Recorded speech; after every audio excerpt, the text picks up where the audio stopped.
Boundaries are often misunderstood. They are seen as limitation, restriction, something you put in place when things become too much. But for high-achieving professionals, boundaries are not about doing less. They are about operating in alignment, because without boundaries, your identity becomes negotiable. Your time becomes fragmented and your energy becomes overextended. Let's anchor something first. High-achieving corporate women do not burn out because they are weak. They burn out because they are misaligned. And one of the most common causes of misalignment is operating without clear boundaries. Let's slow this down, because many high-achieving women do not struggle with boundaries because they do not understand them. They struggle because of what boundaries feels like. Boundaries can feel like disappointing people, not meeting expectations, letting something fall through, being perceived differently. And when your identity is tied to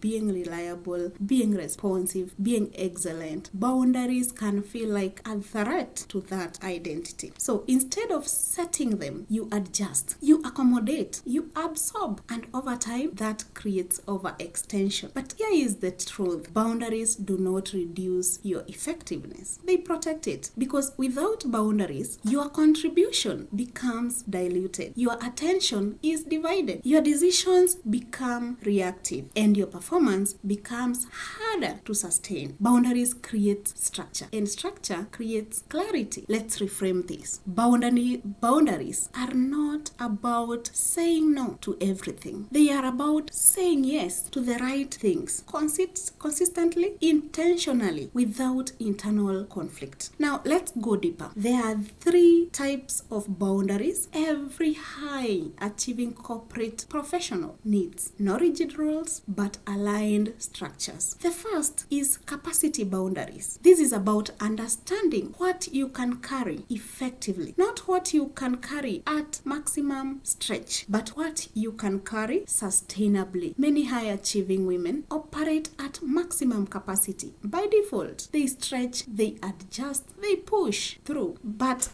maximum capacity is not sustainable capacity. Capacity boundaries ask, what level of responsibility allows me to perform consistently without depletion? And this requires honesty, not just about your capability, but about your energy. The second type is role boundaries. This is about clarity of responsibility. What is actually yours to carry and what is not? Because without role boundaries, you begin absorbing work that was never assigned to you. You step into gaps. You take ownership beyond your scope. And while this can feel like leadership, it often leads to overextension. Role boundaries ensure that your contribution is focused, not scattered. The third type is access boundaries. This is about how available you are, your time, your attention, your responsiveness. In many professional environments, constant availability is normalized. Immediate responses, continuous access, no clear separation. But with access boundaries, you are always on. But without access boundary, you are always on. And when you are always on, you are never fully present. Access boundaries protect your focus. They allow you to engage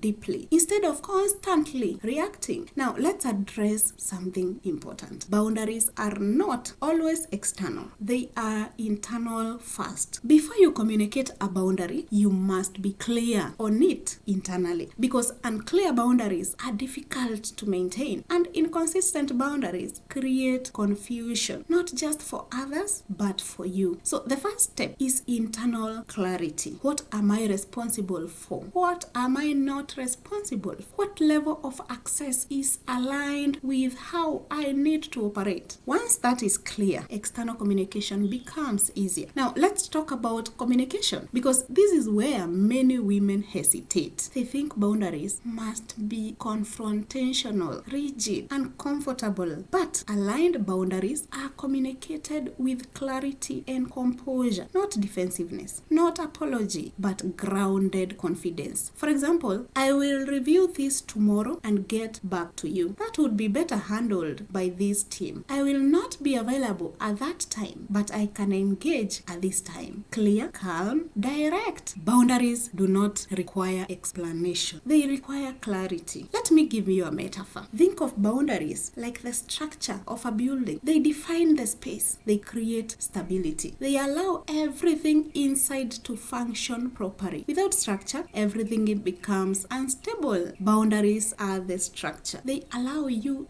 your performance to stand without collapsing under pressure. Now let's connect this back to identity, because boundaries reflect identity. If your identity is unclear, your boundaries will be inconsistent. You will adjust based on pressure, expectations, perceptions. But when your identity is clear, your boundaries become stable because they are anchored in who you are, not in what is asked of you. This is why the RTS method includes sustain, because alignment must be maintained, not just achieved. Realign, understand your identity. Transition, adjust your structure. Sustain, protect your alignment through boundaries, because success that costs your identity is not sustainable success. Let's bring this together. If you're feeling stretched, overextended, constantly adjusting, it is not just about workload. It is about structure, and boundaries create that structure. Let's recap. Boundaries are not a restriction. They are alignment. Capacity boundaries protect your energy. Role boundary protects your focus. Access boundaries protect your attention. And together, they create sustainable performance. If you are a high-achieving corporate woman navigating this, you do not need to withdraw. You do not need to reduce your ambition. You need to structure your engagement. And that is what boundaries allow you to do. In the next video, we are going to explore how to stay aligned after a career shift, because getting into alignment is one thing, maintaining it is another, and understanding how to sustain alignment long term is what creates lasting success. I will see you on the next one.